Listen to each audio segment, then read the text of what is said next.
سلام، به اندیشکده خوش آمدید. در این برنامه از سلسله برنامه‌های اندیشکده به سراغ یکی از مهمترین متفکرین سیاسی قرن بیستم یعنی خانم هانا آرنت رفتیم.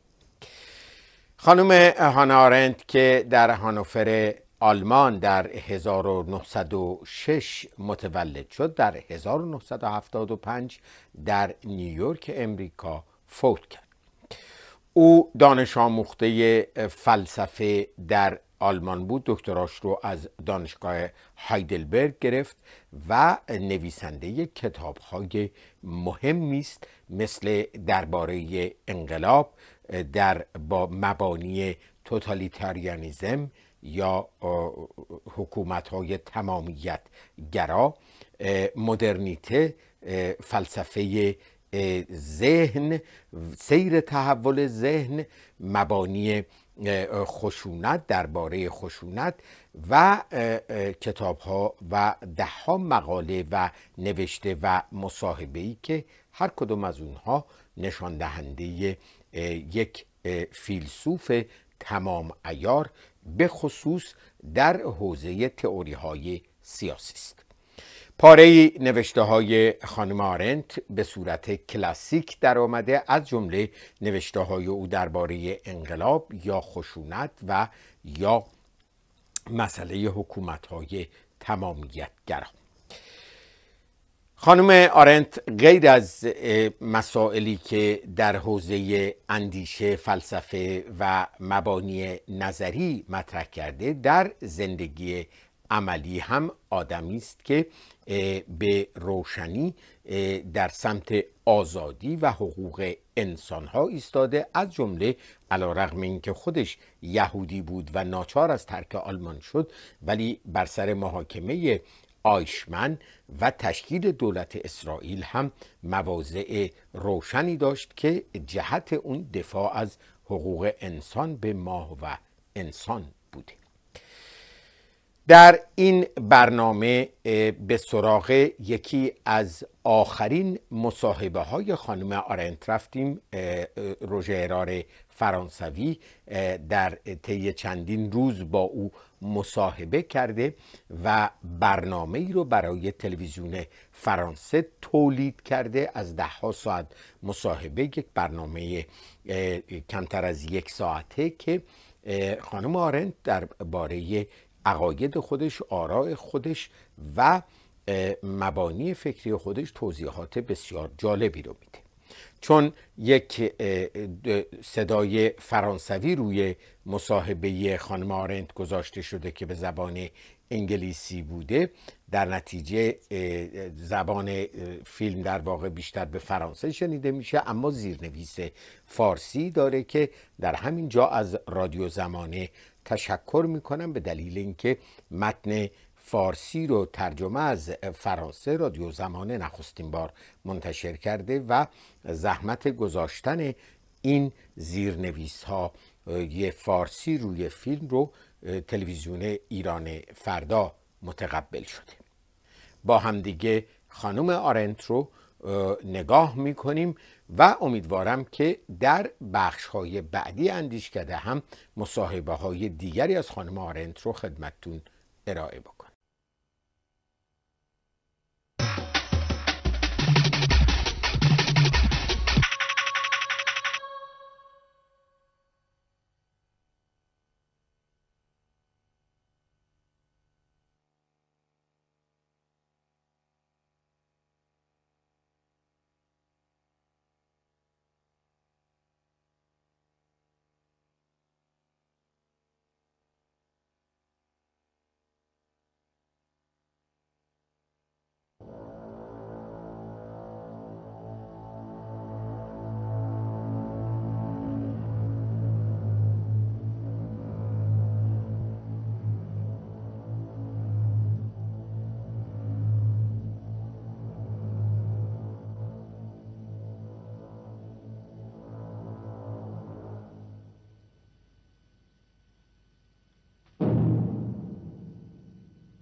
Vous êtes arrivé dans ce pays en 1941, vous veniez d'Europe, vous y vivez donc depuis 32 ans. Quand vous arrivez en Europe, quelle est votre impression dominante? Ma impression dominante, mon impression dominante, well, see, this is not a nation state. America is not a nation state. Mon impression dominante, c'est que l'Amérique n'est pas un État-nation. Et les Européens ont beaucoup de mal à comprendre ce simple fait qu'ils devraient pourtant théoriquement connaître.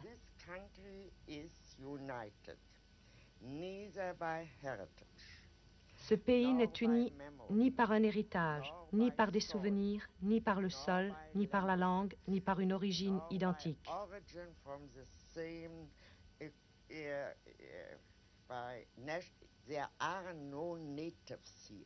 Il n'y a pas d'Américains authentiques ici, les Indiens mis à part. Tout le reste, ce sont des citoyens, et ces citoyens ne sont unis que par une seule chose, et c'est beaucoup. On devient citoyen des États-Unis par simple acceptation de la Constitution.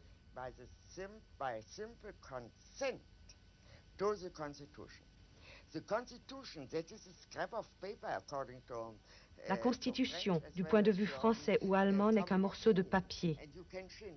On peut la modifier. Mais ici, c'est un document sacré.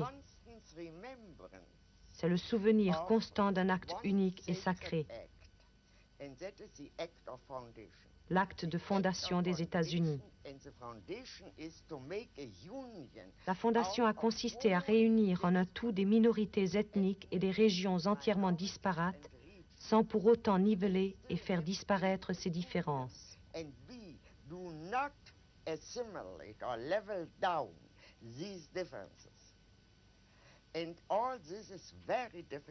Tout cela est très difficile à comprendre pour un étranger.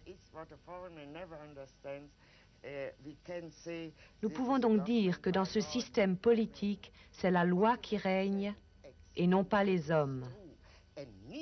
Jusqu'à quel point ceci est vrai et a besoin d'être vrai pour le bien du pays, j'ai failli dire de la nation, pour le bien de l'ensemble des États-Unis d'Amérique, pour la République, à vrai dire.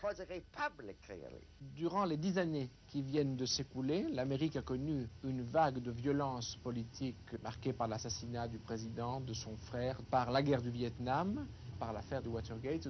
Pourquoi l'Amérique peut-elle surmonter des crises qui, en Europe, auraient abouti à des changements de régime, voire à des troubles intérieurs très graves?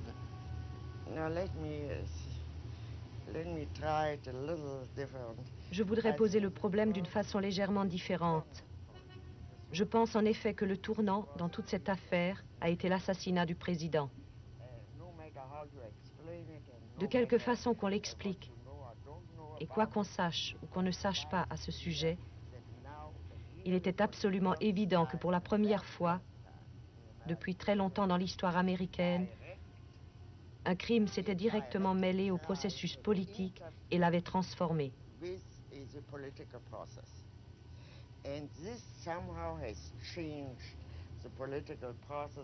Vous savez que d'autres assassinats ont suivi.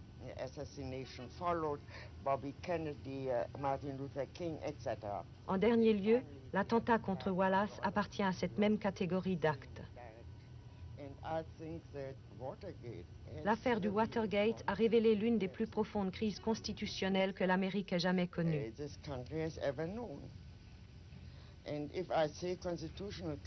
Et quand je dis crise constitutionnelle, c'est beaucoup plus important ici qu'en France.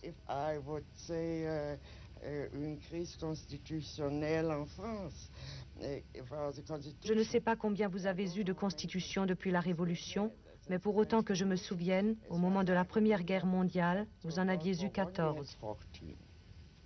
Je ne veux pas entrer dans les détails, vous savez cela sans doute beaucoup mieux que moi. Ici, par contre, il n'y a qu'une constitution. Et cette constitution est en vigueur depuis près de 200 ans. Le contexte est donc entièrement différent. C'est toute la structure du système politique qui est en jeu. Cette crise constitutionnelle représente pour la première fois aux États-Unis un conflit ouvert entre le législatif et l'exécutif.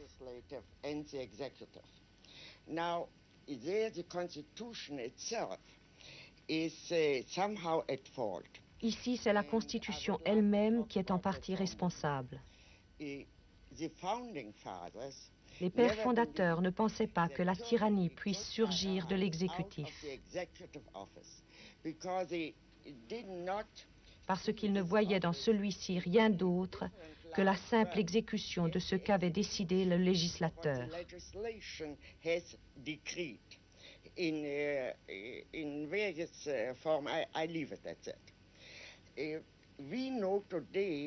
Nous savons aujourd'hui que le plus grand danger de tyrannie vient de l'exécutif.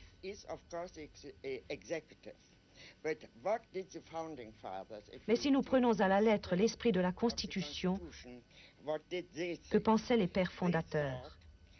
Ils pensaient s'être libérés d'abord de la domination de la majorité. C'est pourquoi ce serait une grave erreur de penser que ce que nous avons est une démocratie. Ce que nous avons ici, c'est un système républicain. Les pères fondateurs s'attachaient surtout à préserver les droits des minorités parce qu'ils estimaient que dans un corps politique sain, il doit y avoir une pluralité d'opinions.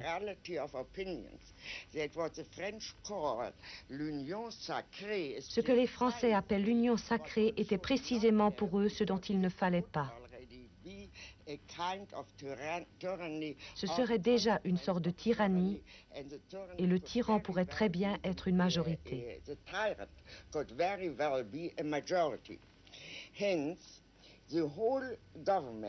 Par conséquent, le système politique tout entier est organisé de telle façon que même après la victoire de la majorité, il y a toujours une opposition.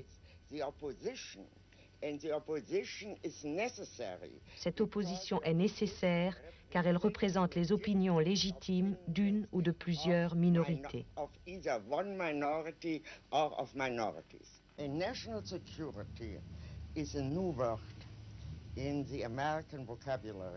La sécurité nationale est une notion nouvelle dans le vocabulaire américain.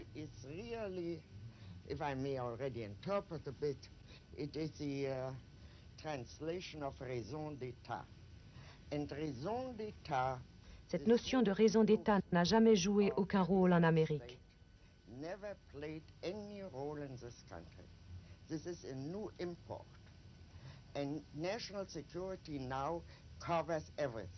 La sécurité nationale couvre maintenant toutes sortes de délits.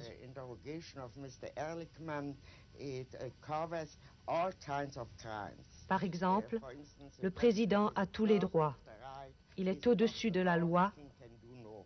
Le roi ne peut se tromper, c'est-à-dire qu'il est comme un monarque dans une république.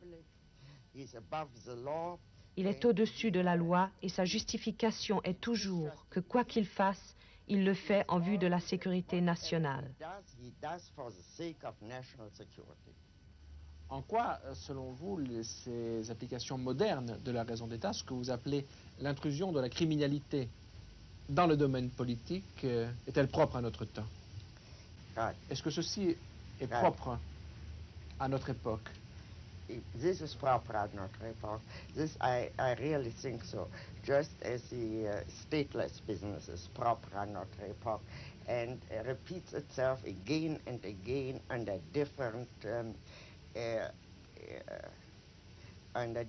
aspects in different countries and in different colors.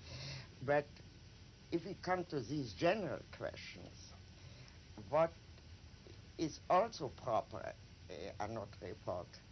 Ce qui est également propre à notre époque, c'est l'intrusion massive de la criminalité dans la vie politique.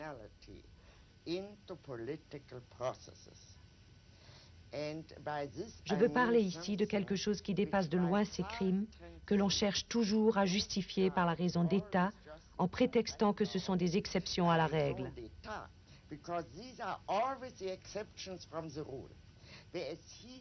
Ici, au contraire, nous sommes soudain confrontés avec un style d'action politique qui est en lui-même criminel. Here it's by no means Ce n'est plus exception. une exception à la règle. It's not so that they say, Ils ne disent pas, nous sommes dans une situation d'une telle urgence qu'il nous faut brancher tout le monde sur une table d'écoute. to bug everybody and sundry, including the president himself. But they say Ici, la table d'écoute fait partie du procédé politique normal. normal political processes. And the same is, they don't say we will once burglar. Ils ne disent pas non plus, nous cambriolons exceptionnellement les bureaux d'un psychiatre et nous ne le ferons jamais plus. And never again. By no means. Absolument pas. But they say this is absolutely legitimate to Ils break affirment au in. contraire qu'une telle effraction est absolument légitime. So this whole business Cette of affaire de sécurité nationale provient directement de la notion de raison d'État. reason of state business, the national security business. Cette notion de sécurité nationale que l'on invoque est directement importée d'Europe centrale. Bien sûr, les Allemands, les Français et les Italiens la reconnaissent comme entièrement justifiée parce qu'ils ont toujours vécu sous cette règle. Mais c'était précisément l'héritage européen que la révolution américaine avait l'intention de briser.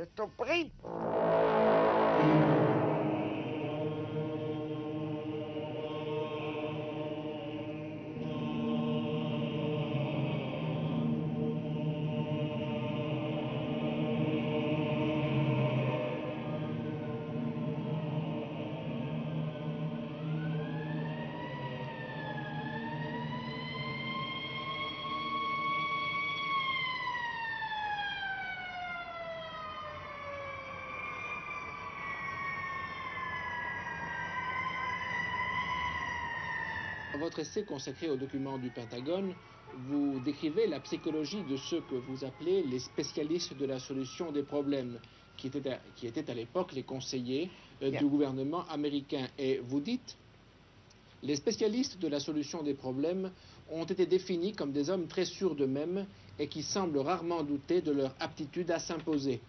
Ils ne se contentaient pas de faire preuve d'intelligence, mais se targuaient en même temps de leur rationalisme, de leur amour de la théorie, de l'univers purement intellectuel, leur faisant rejeter tout sentimentalisme à un point assez effrayant.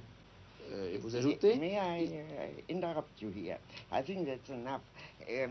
See, I have a very good example. Dans les documents du Pentagone, il y a un très bon exemple de cette mentalité scientifique envahissante.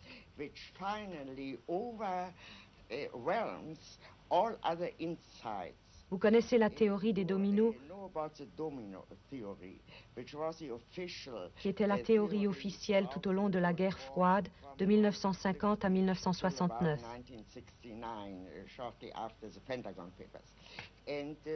La vérité est que parmi les intellectuels très sophistiqués qui avaient écrit les documents du Pentagone, très rares étaient ceux qui croyaient en cette théorie des dominos.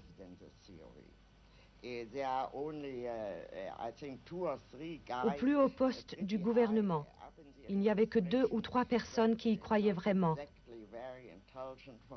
Et ce n'était pas exactement parmi les plus intelligents.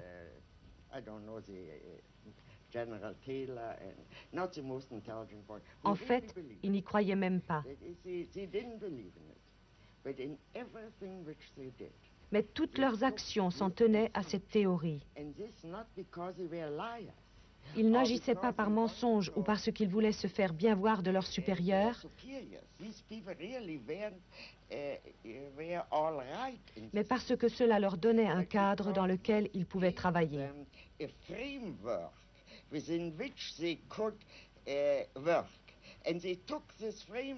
Ils avaient adopté ce cadre tout en sachant qu'il était en contradiction avec les événements et les analyses qui leur prouvaient chaque matin que ce point de vue était tout simplement faux.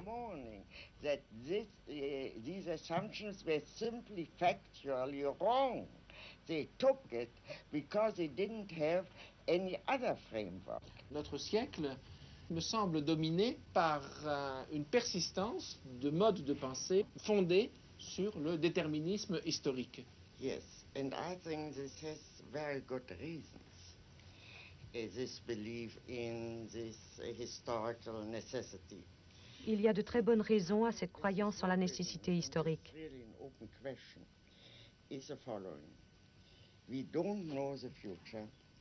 Nous ne connaissons pas l'avenir. Tout le monde agit en vue de l'avenir et personne ne sait ce qu'il fait parce que l'avenir se fait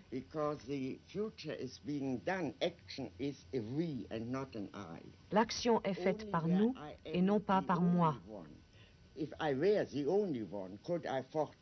Ce n'est que lorsque j'agis seule, si j'étais la seule, que je pourrais prédire ce qui va se passer à la suite de mes actes. Il semble donc que ce qui s'est vraiment passé soit entièrement du domaine de la contingence, et de fait, la contingence est l'un des plus grands facteurs de l'histoire. Personne ne sait ce qui va arriver simplement parce qu'il y a tant de choses qui dépendent d'une énorme quantité de facteurs variables, c'est-à-dire du hasard.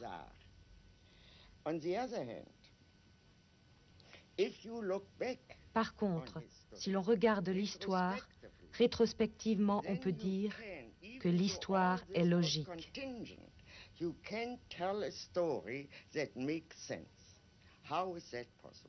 Comment cela a-t-il été possible? C'est le véritable problème de toute philosophie de l'histoire. Comment est-il possible qu'après coup, il semble toujours que les choses n'auraient pas pu se passer autrement? All the variables have disappeared and reality is of such an overwhelming. La réalité a un impact si puissant que nous ne pouvons pas prendre la peine d'envisager une variété infinie de possibilités.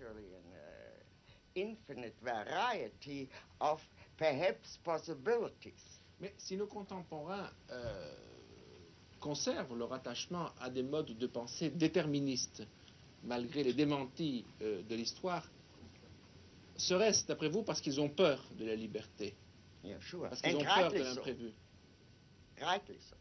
Only they don't say it. Mais ils ne le disent If pas. they would, one could immediately start S'ils le disaient, on pourrait immédiatement ouvrir le débat. They only would say, Si seulement ils disaient « Nous avons peur », par exemple. Nous avons peur d'avoir peur. C'est l'une des principales motivations. Mais nous avons peur de la liberté.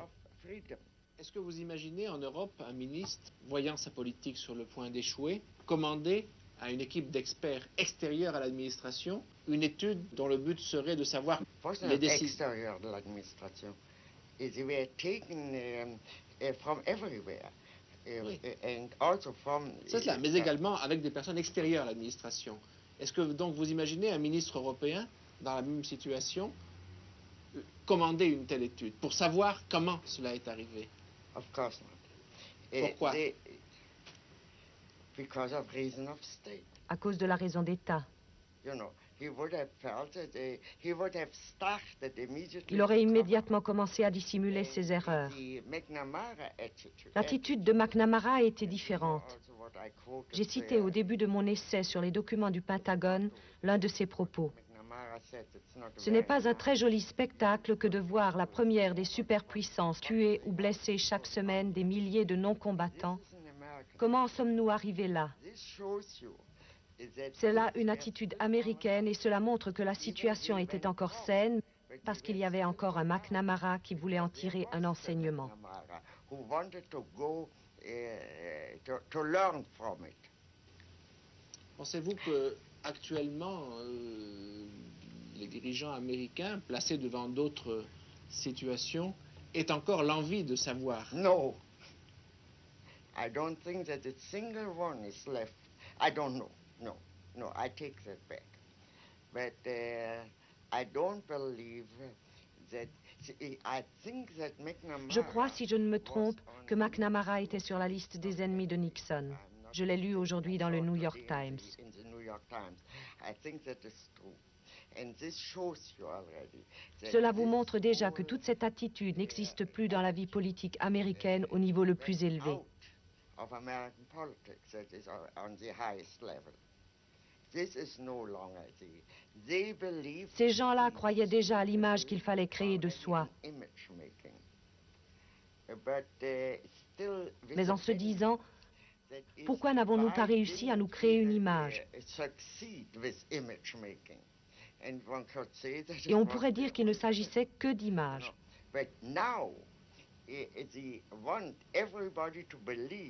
Mais maintenant, ils veulent que tout le monde croie à leur image et que personne ne regarde au-delà. Nous entrons alors dans un univers politique tout à fait différent. On aurait donc, après ce que le sénateur Fulbright appelait l'arrogance du pouvoir, après ce que l'on pourrait nommer l'arrogance du savoir, un troisième stade qui serait l'arrogance tout court. Yes, I don't know whether it's l'arrogance tout court.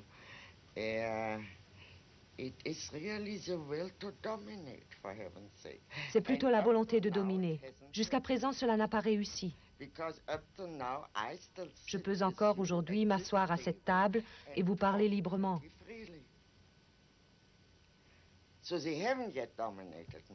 Donc ils ne m'ont pas encore dominé et je n'ai pas peur. J'ai peut-être tort. Je me sens parfaitement libre dans ce pays. Morgenthau a appelé toute l'entreprise de Nixon la révolution avortée. Nous ne savons pas encore si elle a avorté.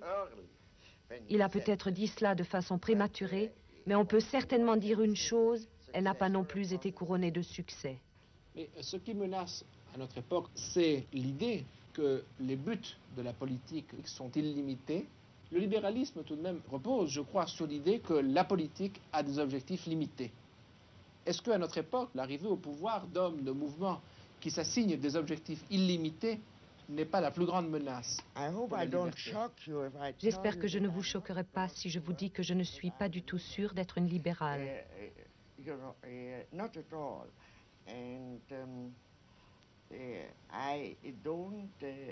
n'ai vraiment aucun credo en la matière. Je ne professe pas de philosophie politique que je pourrais résumer par un terme en isme. Certainement, mais c'est tout de même à l'intérieur des fondements de la pensée libérale, avec les emprunts à l'Antiquité, que se situe votre réflexion philosophique. Diriez-vous que Montesquieu est un libéral? Would you say that, I mean, all the people whom I take into account throughout the Middle Age, I mean, moi je me sers où je peux, and I take whatever I can. Je prends ce que je peux et ce qui me convient. That is, I do no longer believe that I think one of the great advantages. L'un des grands avantages de notre temps, c'est ce qu'a dit René Char. You know what René Char said, notre héritage n'est garanti par aucun testament. N'est précédé par aucun testament. N'est précédé par aucun testament. This means we are entirely free. Cela veut dire que nous sommes entièrement libres d'utiliser où que nous le voulions les expériences et les pensées du passé. The experiences and the thoughts Mais est-ce que cette of liberté, our past. mais est-ce que cette liberté extrême ne risque pas d'effrayer beaucoup de nos contemporains qui préféreraient trouver toute prête une théorie, une idéologie et être en mesure de l'appliquer? Cette liberté que aucun doute. Cette liberté que vous définissez, cela risque d'être la liberté de quelques-uns, de ceux qui auront la force d'inventer de nouveaux modes de pensée. Non. It rests only on a conviction. Elle ne repose que sur la conviction que chaque être humain, en tant qu'être pensant, peut réfléchir aussi bien que moi et peut former son propre jugement s'il le veut. As well as I do, and can therefore judge for himself if he wants to. How I can Ce que je ne sais pas, c'est comment faire naître ce désir en lui. This I don't know. That is, I am not the only thing which can help us, I think, is really to réfléchir. And to think always means to think. Réfléchir, cela signifie de toujours penser de manière critique. Et penser de manière critique, Cela signifie que chaque pensée sape ce qu'il y a en fait de règles rigides et de convictions générales. Rigid rules, general convictions, etc. Everything which happens in thinking is Tout ce qui se passe lorsqu'on pense est soumis à un examen critique, c'est-à-dire qu'il n'existe pas de pensée dangereuse pour la simple raison que le fait de penser est en lui-même une entreprise très dangereuse. How I can convince, I think non-thinking is even more dangerous. Mais ne pas penser est encore plus dangereux. I don't deny that thinking is dangerous, but I would say not thinking and not ne pas réfléchir, c'est plus dangereux encore. Revenons à ce mot de René Char. Notre héritage n'est précédé d'aucun testament. Quel est d'après vous l'héritage du XXe siècle? We are still there. Vous êtes jeune, je suis âgé, mais nous sommes encore là tous les deux pour leur laisser quelque chose. Justement, que laisserons-nous au XXIe siècle? Nous sommes les trois quarts du siècle sont déjà écoulés. I have no idea. I'm pretty sure that modern art, which Je suis à peu près certaine qu'il y aura l'art moderne, qui stagne plutôt actuellement,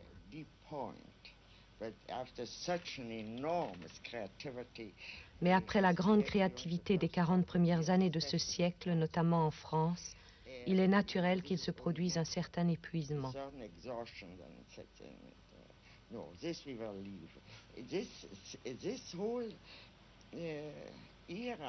Ce XXe siècle sera probablement l'un des grands siècles de l'histoire, mais pas en politique. Vous parliez de... Et l'Amérique? No. Pourquoi? You know, this country, you need a certain amount of tradition. Il n'y a pas de tradition artistique américaine? No, not a great one. A great one in poetry. En poésie, oui. In novels. Dans le roman, en littérature. Mais la seule chose qu'on puisse vraiment mentionner, c'est l'architecture. Ces bâtiments de pierre sont comme des tentes de nomades pétrifiés.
Vous avez traité à plusieurs reprises dans votre œuvre de l'histoire moderne des Juifs et de l'antisémitisme.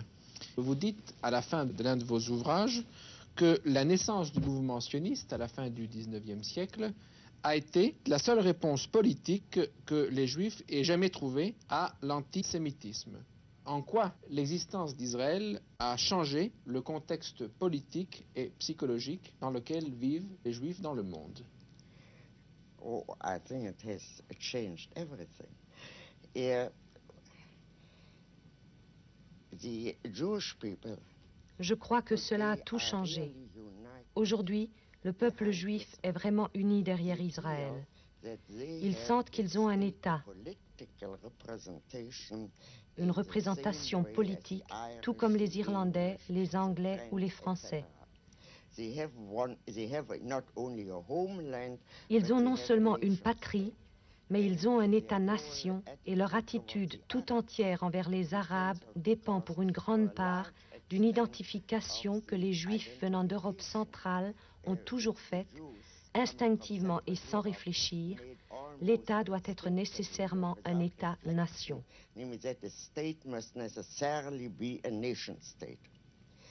Now, this has, that is the whole relationship between diaspora and Israel. Les relations entre la diaspora et Israël, ou ce qui antérieurement était la Palestine, ont changé parce qu'Israël n'est plus simplement un refuge pour Juifs polonais.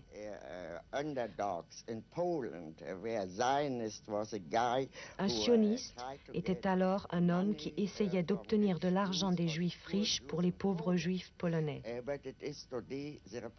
Mais aujourd'hui, Israël est le représentant du peuple juif dans le monde entier. Que cela nous plaise ou non, c'est une autre question.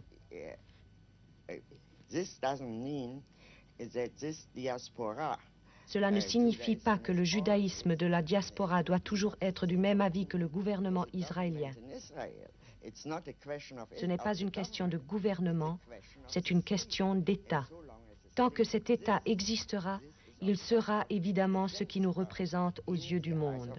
Justement, un auteur français, Georges Friedman, a écrit il y a une dizaine d'années un livre intitulé « Fin du peuple juif », point d'interrogation, où il concluait qu'à l'avenir, il y aurait d'un côté un nouvel État-nation israélienne et de l'autre côté, dans les pays de la diaspora, des Juifs qui s'assimileraient et perdraient peu à peu leurs caractéristiques propres. Cette hypothèse sounds very plausible, and I think it's quite wrong. Cette hypothèse semble très plausible et je crois qu'elle est tout à fait fausse. Dans l'Antiquité, lorsque l'État juif existait encore, il y avait déjà une grande diaspora juive. Au cours des siècles, à travers un très grand nombre de formes différentes de gouvernement et d'État, les Juifs, le seul peuple de l'Antiquité qui ait survécu à travers les millénaires, n'ont jamais été assimilés. Si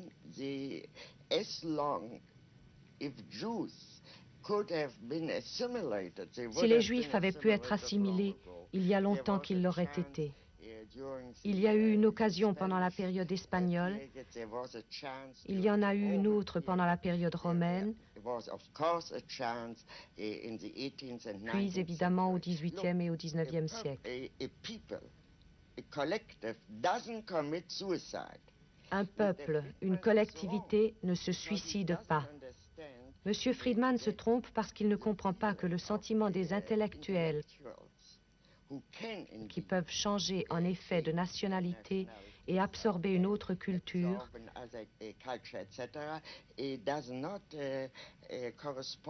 ne correspond pas au sentiment du peuple dans son ensemble et particulièrement pas à celui d'un peuple qui a été créé par des lois que nous connaissons. Que signifie pour les Juifs l'assimilation dans la société américaine? In the sense in which we spoke of assimilated Jewry, il n'y a pas d'assimilation à une culture. To the surrounding culture doesn't exist. Would you kindly tell me to Voulez-vous avoir l'obligeance de me dire à quoi les Juifs devraient s'assimiler ici? Aux Anglais, aux Irlandais, aux Allemands, aux Français? Alors, lorsque l'on dit que les Juifs américains sont très américanisés, non seulement américains, mais américanisés, à quoi fait-on allusion? One means is a way of life. And all these Jews are very good. Tous ces Juifs sont d'excellents citoyens américains. That is it signifies their public life, not their private life. Leur vie privée et leur vie sociale sont aujourd'hui plus juives qu'elles ne l'ont jamais été. Is of course today more Jewish than it ever was before. The younger generation in Ainsi, un grand nombre de jeunes apprennent l'hébreu, même si leurs parents l'ont oublié depuis longtemps. Mais l'essentiel, c'est Israël. Est-on pour ou contre Israël?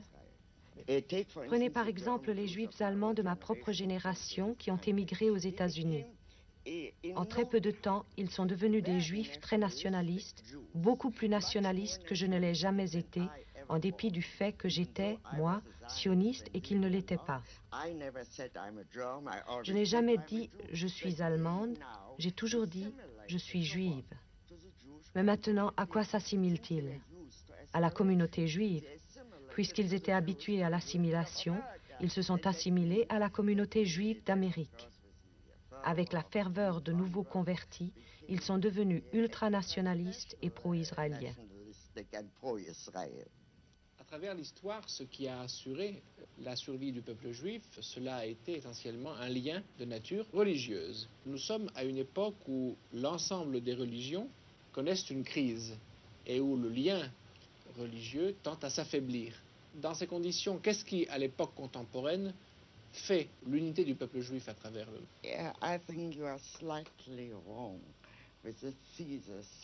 Je crois qu'ici, vous vous trompez légèrement.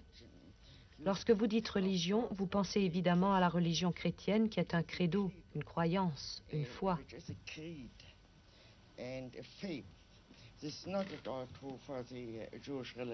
Cela n'est absolument pas le cas pour la religion juive. C'est une religion nationale dans laquelle religion et nation coïncident. Vous savez que les Juifs, par exemple, ne reconnaissent pas le baptême des Juifs convertis au christianisme. Tout se passe comme si cet acte n'existait pas.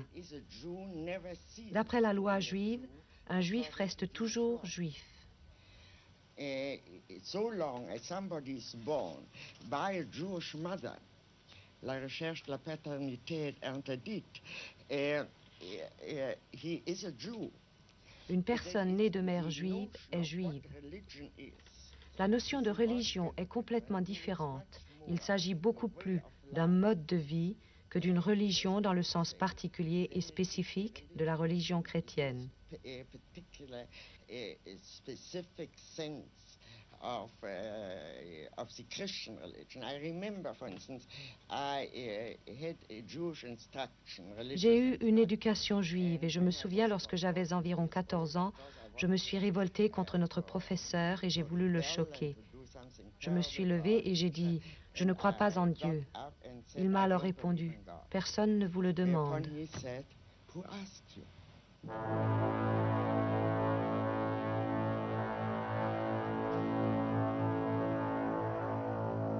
Votre premier livre, publié en 1951, a pour titre « Les origines du totalitarisme ».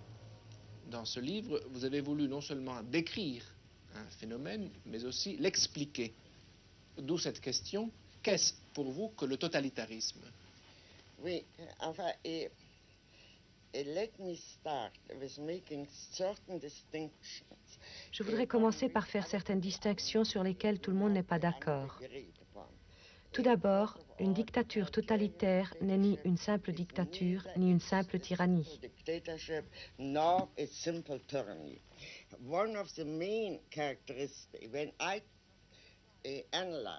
Lorsque je vois un système totalitaire, j'essaie de l'analyser comme une nouvelle forme de système politique inconnu auparavant.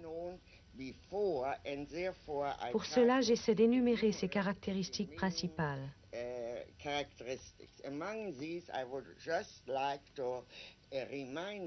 Parmi celles-ci, je voudrais vous en rappeler une qui est entièrement absente actuellement de toutes les tyrannies.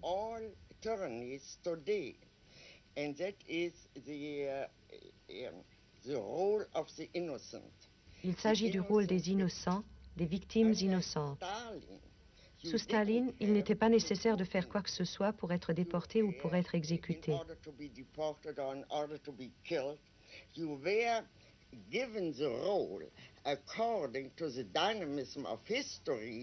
La dynamique de l'histoire attribuait un rôle à cette victime et elle devait jouer ce rôle, quoi qu'elle ait fait par ailleurs.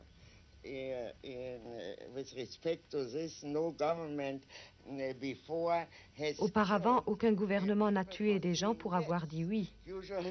Généralement, un gouvernement ou un tyran tuait les gens parce qu'ils disaient non. reminded by Frank that something very similar. Un de mes amis m'a rappelé qu'une idée très similaire avait été énoncée en Chine il y a plusieurs siècles. Les hommes qui ont l'impertinence d'approuver ne valent pas mieux que ceux qui désobéissent et s'opposent. And this, of course, is the quintessential sign of totalitarianism. C'est là, bien évidemment, l'essence du totalitarisme.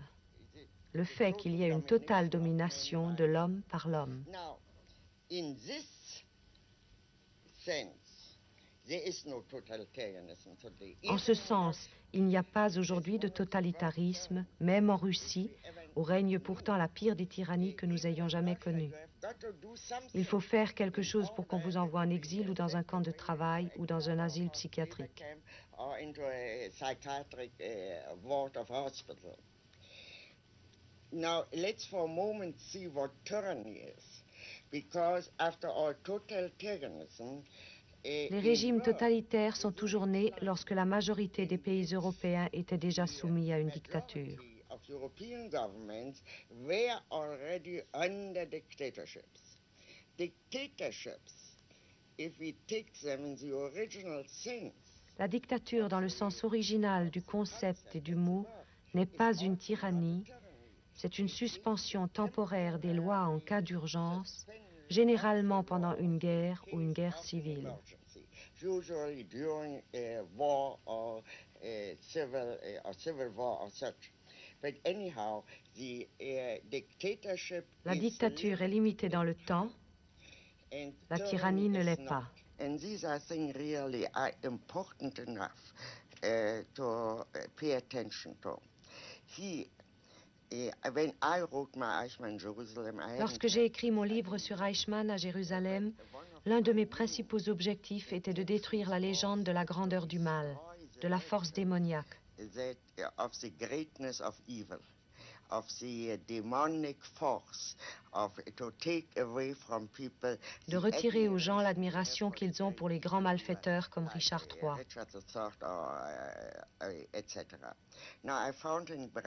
J'ai trouvé dans Brecht la réflexion suivante. Les grands criminels politiques doivent à tout prix être mis à nu et surtout être livrés au ridicule. Ce ne sont pas de grands criminels politiques, mais des hommes qui ont commis de grands crimes politiques, ce qui est quelque chose d'entièrement différent. L'échec d'Hitler n'indique pas qu'il était imbécile. Le fait qu'Hitler était un imbécile était une idée courante et fausse dans toute l'opposition avant qu'il ne prenne le pouvoir. De nombreux livres ont essayé ensuite de le justifier et d'en faire un grand homme.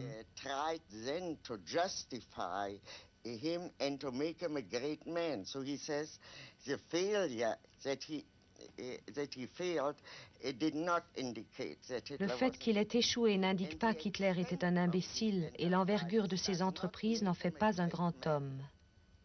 Ce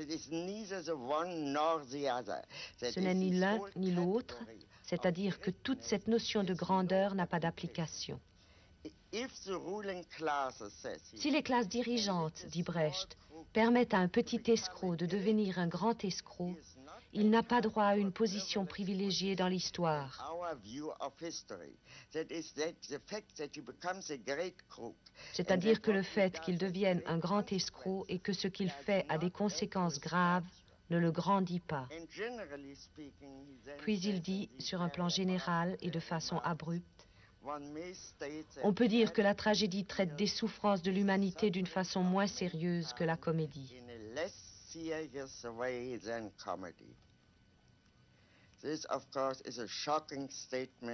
Ceci est évidemment une déclaration choquante, mais en même temps, je pense qu'elle est parfaitement juste.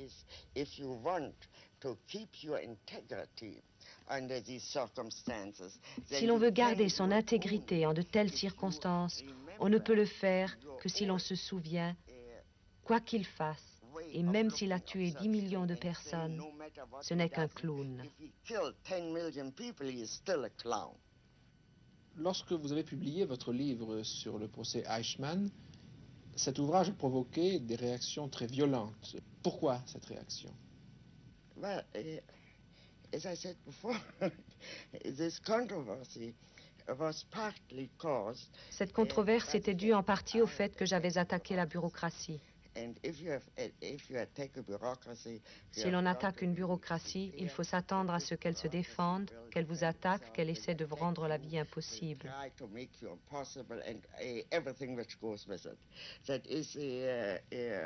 More or less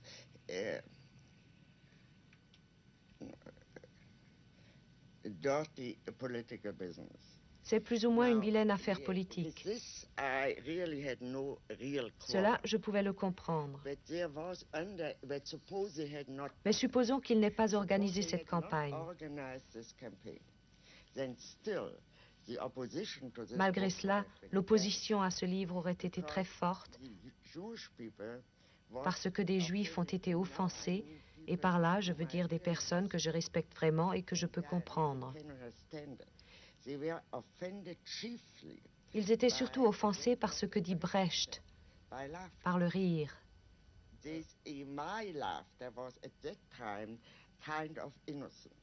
Mon rire à ce moment-là était plus ou moins innocent. Je n'y pensais pas. Ce que je voyais, c'est qu'Eichmann était un clown. So Eichmann, for instance, was bothered never by anything which he had done to the Jews. Eichmann, par exemple, ne s'est jamais reproché ce qu'il avait fait aux Juifs. Il se reprochait un incident. Il avait giflé le président de la communauté juive de Vienne pendant son interrogatoire.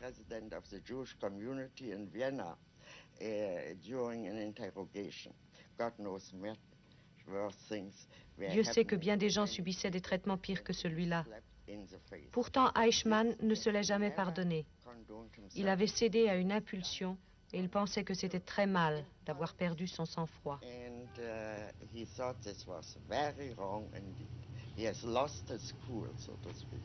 Pourquoi pensez-vous que nous voyons en effet apparaître toute une littérature qui, s'agissant notamment du nazisme, décrit de façon souvent romancée ses chefs, leurs forfaits, et essaye de les humaniser, somme toute, et ainsi indirectement de les justifier. Pensez-vous que de telles publications aient une raison purement commerciale, ou pensez-vous qu'elles aient une signification plus profonde?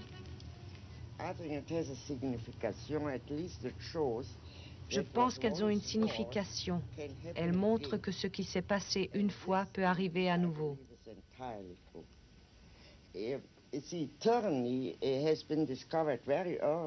La tyrannie est connue depuis très longtemps.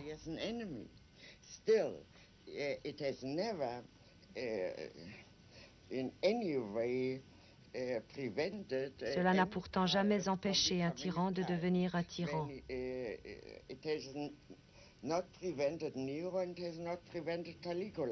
Cela n'a empêché ni Néron ni Caligula. Et Néron et Caligula n'ont pas empêché des exemples récents tels que l'intrusion massive de la criminalité dans la vie politique. Quand pensez-vous que réellement sur la terre